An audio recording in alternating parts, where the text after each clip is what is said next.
வணக்கம். நீங்கள் கேட்டவை என்ற பகுதியில் தேர்வர் ஒருவர் ஒரு சில வினாக்களுக்கு விடை கேட்டிருக்கிறாரு. அதற்குரிய விடையை இந்த வீடியோவில் பார்ப்போம். இந்த நீங்கள் கேட்டவை பகுதி எதற்காக எனில், உங்களுக்கு விடை தெரியாத கணக்குகள் அல்லது சந்தேகத்திற்குரிய கணக்குகள் ஏதேனும் இருந்தால் இங்கே குறிப்பிட்டிருக்கக்கூடிய வாட்ஸ்அப் நம்பர் 8015118094க்கு தகவல் கொடுத்தீர்கள் என்றால் அதற்குரிய விடையை நீங்கள் வீடியோ வடிவில் பெற முடியும். உங்களுடைய சந்தேகங்களை தீர்த்து கொள்ள உதவும் ஒரு பகுதி தான் நீங்கள் கேட்டவை. இப்போ இந்த சேனலுக்கு புதிதாக வந்திருப்பவர்கள் இந்த சேனலை சப்ஸ்கிரைப் செய்து ஆதரவு தருமாறு அன்போடு கேட்டுக்கொள்கிறேன். ஏற்கனவே சப்ஸ்கிரைப் செய்த நண்பர்களுக்கு என்னுடைய மனமார்ந்த நன்றிகள். இப்போ இந்த தேர்வர் கேட்டிருக்கக்கூடிய வினாக்களுக்கான விடைகளை பார்க்கலாம். ஃபர்ஸ்ட் கொஸ்டின் என்னன்னு பார்த்தீங்கன்னா, இந்த HCF ஆஃப் அப்படின்னு கொடுத்துட்டு ஒரு 3 நம்பர் கொடுத்துருக்குறாங்க. இப்போ அந்த ஃபஸ்ட்டு நம்பரை என்னன்னு பார்த்தீங்க அப்படின்னா 4 பெருக்கல் 27 பெருக்கல் 3125. சரி, இப்போ நம்ம எண்களை பகா எண்களினுடைய பெருக்கலாக தான் எழுதணும். சரி, 4ன்றதை எப்படி எழுதலாம்னா 2 பெருக்கல் 2ன்னு எழுதலாம். 27 எப்படி எழுதலாம்னா 3 பெருக்கல் 3 பெருக்கல் 3ன்னு எழுதலாம். 3 9 9 3 27. அதே போல் 3125 இருக்கு இல்லையா? ஸோ அந்த 3125 பகா எண்களினுடைய பெருக்கலாக எழுதணும். சரி, ஃபஸ்ட்டு 2ஆல் வகுக்க முடியாது, அடுத்தது 3ஆல் வகுக்க முடியாது, அடுத்த ப்ரைம் நம்பர் 5. ஸோ அப்போ 5ஆல் வகுத்தீங்க அப்படின்னா 6 5 30, 12, 2 5 10, 5 25. ஸோ மறுபடியும் 5ஆல் டிவைட் பண்ணுறீங்க அப்படின்னா 125. ஸோ மறுபடியும் 5ஆல் டிவைட் பண்ணுறீங்க அப்படின்னா 25. ஸோ மறுபடியும் 5ஆல் டிவைட் பண்ணுறீங்க அப்படின்னா 5. ஓகேவா? ஸோ அப்போ 5 எத்தனை தடவை வருதுன்னா 1 2 3 4 5 முறை வருது. ஸோ அப்போ 5 5 முறை வரதுனால 5 அடுக்கு 5 அப்படின்னு எழுதிடலாம். ஸோ இதை இன்னும் ஷார்ட்டாக எழுதணும்னா 2 அடுக்கு 2. ஓகேவா? அடுத்தது பெருக்கல் 3 அடுக்கு 3 பெருக்கல் 5 அடுக்கு 5. ஸோ இதான் மொதல் நம்பரை பகா எண்களினுடைய பெருக்கலாக எழுதிட்டோம். சரியா? சரி, அடுத்த நம்பர் என்ன கொடுத்துருக்காங்கன்னா 8 பெருக்கல் 9 பெருக்கல் 25 பெருக்கல் 7ன்னு கொடுத்துருக்குறாங்க.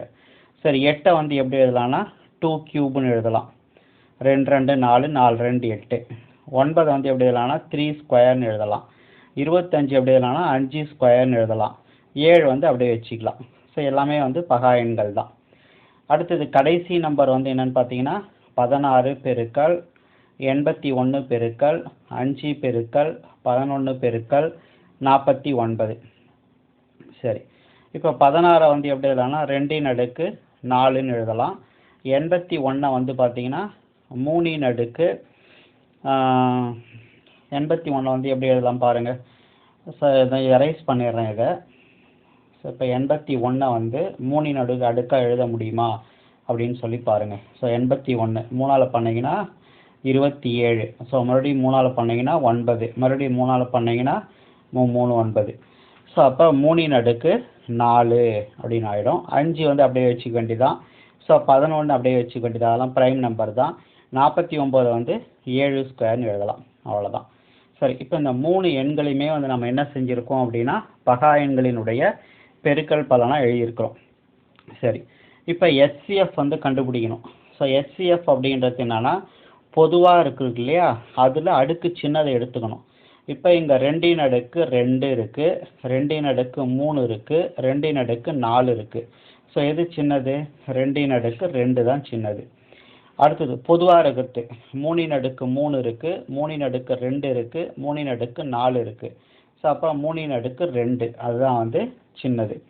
அடுத்தது 5 5 அடுக்கு 5 இருக்குது, 5 அடுக்கு 2 இருக்குது, 5 அடுக்கு 1 இருக்குது. ஸோ அப்போ 5. அவ்வளோதான். மீதி எதுவுமே பொதுவாக கிடையாது. ஓகேவா? இதில் 7 இருக்குது, இதுலேயும் 7 இருக்குது, ஆனால் இதில் 7 இல்லை. அடுத்தது 11 இதில் இருக்குது, மீதியில் கிடையாது. ஸோ அப்போ 2 அடுக்கு 2 3 அடுக்கு 2 5 இது மூணுத்தையும் பெருக்கினா வரத்தான் HCF. ஸோ 2 அடுக்கு 2 எவ்வளோ? 4. 3 அடுக்கு 2 எவ்வளோ? 9 5. ஸோ 4 9 36. 36 5 எவ்வளோ? 180. ஸோ அப்போ 180 தான் ஆன்சர். ஓகேங்களா? ரைட். அடுத்தது 1/1:2:3 ப்ளஸ் 1/2:3:4 ப்ளஸ் 1/3:4:5 ப்ளஸ் 1/4:5:6 இதனுடைய வேல்யூ என்ன அப்படின்னு சொல்லி கேட்டுக்கிறாங்க. ஸோ இப்போ லாஸ்ட்டாக கொடுத்துக்கிறதுனுடைய வேல்யூ 4, 5, 6 பெருக்குனா என்ன வருது அப்படின்னா 120 வருது. ஸோ நீங்கள் வந்து எல்லாத்தையும் கூட பெருக்கி போட்டுங்க. கீழே வந்து 2யும் 3யும் பெருக்குனா 6 ப்ளஸ் 1/3 6 6 24. அடுத்தது 1/3 12 12 5 60 ப்ளஸ் 1/4 20 26 120. ஸோ இதெல்லாம் கூட்டணும், அவ்வளோதான். ஸோ எல்சிஎம் வந்து 120 எடுத்துங்க. இதை வந்து 20 6ஆல் பெருக்குனா 100. ஸோ மேலே கத்தி 20ஆல் பெருக்கிக்கிறேன். 24 5ஆல் பெருக்குனா 100. மேலே கத்தி 5ஆல் பெருக்கிக்கிறேன். 60 2ஆல் பெருக்குனா 100. மேலே கத்தி 2ஆல் பெருக்கிக்கிறேன். ப்ளஸ் 1. ஸோ அப்போ இது எவ்வளோ வருது பாருங்கள், 20 25 27 28. ஸோ 28/120. ஸோ இதை வந்து 4ஆல் வகுத்திங்கன்னா 7 நாங் 28, அதுக்கடுத்தது 30 நாங் 120. ஸோ அப்போ 7/30 இதான் வந்து ஆன்சர். அடுத்தது x² + 4y² = 4xy எனில் x/y-னுடைய மதிப்பு என்ன அப்படின்னு சொல்லி கேட்குறாங்க. இப்போ ஒரு மெத்தட் வந்து என்ன அப்படின்னா ஆப்ஷனில் இருந்து கண்டுபிடிக்கிறது. ஓகேவா? இப்போ உதாரணத்துக்கு இந்த ஆப்ஷன் எடுத்து செக் பண்ணுறீங்கன்னா எக்ஸுக்கு பதிலாக 2, ஒய்க்கு பதிலாக 1ன்னு சப்ஸ்டியூட் பண்ணுங்கள். அப்போ லெஃப்ட் ஹேண்ட் சைடு என்ன வருது பாருங்கள், x² + 4y² இல்லையா? சரி, எக்ஸுக்கு பதிலாக 2, ஸோ அப்போ 2² ப்ளஸ் 4 இன்ட்டு ஒய்க்கு பதிலாக 1². ஸோ அப்போ 2² வந்து 4 ப்ளஸ் 4 ஈக்குவல் எவ்வளோ வருது, 8 வருது left hand side. Right hand side என்ன கொடுத்துருக்காங்க, 4xy கொடுத்துருக்குறாங்க. ஸோ அப்போ 4 இன்ட்டு எக்ஸுக்கு பதிலாக 2, ஒய்க்கு பதிலாக 1 8. ஸோ அப்போ 2 ஈக்குவலாக இருக்கிறதுனால ஸோ இதான் வந்து ஆன்சர். ஓகேவா? இதே போல் மற்ற ஆன்சர்லாம் போட்டிங்கன்னா உங்களுக்கு வந்து ஒத்து வராது. ஓகேங்களா? இதான் வந்து சரியாக வரும். சரி, இல்லை நீங்கள் வேறு மெத்தடில் எப்படி கண்டுபிடிக்கலாம் அப்படின்னா x² + 4y² ஈக்குவல் என்ன கொடுத்துருக்குறாங்க, 4xy கொடுத்துருக்காங்க இல்லையா? இந்த 4xy வந்து சமக்குறிக்கு இந்த சைடு கொண்டு வந்துடலாம். ஸோ அப்போ -4xy = 0. சரி, இது எப்படி எழுதலாம்னா x² +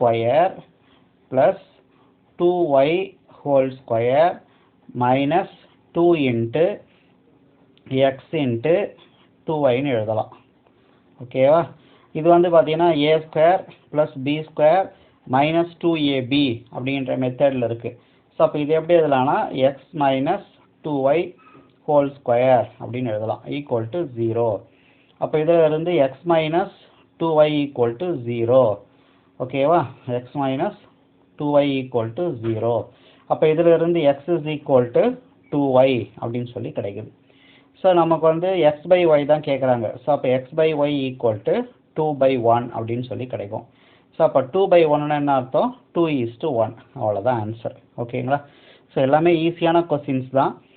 நீங்கள் ப்ராக்டிஸ் இருந்தது அப்படின்னா கண்டிப்பாக வந்து கொடுக்கப்பட்டிருக்கக்கூடிய நேரத்தில் வந்து நீங்கள் எளிமையாக வந்து விடை வந்து கண்டுபிடிக்கலாம். ஸோ உங்களுக்கு ஏதேனும் சந்தேகங்கள் இருக்குது அப்படின்னா இங்கே குறிப்பிட்டிருக்கக்கூடிய வாட்ஸ்அப் நம்பருக்கு அந்த வினாவை வந்து அனுப்பி வைங்க. அதற்குரிய விடையை வந்து நீங்கள் வீடியோ வடிவில் பெறலாம். மற்றும் ஒரு வீடியோவில் சந்திப்போம். நன்றி, வணக்கம்.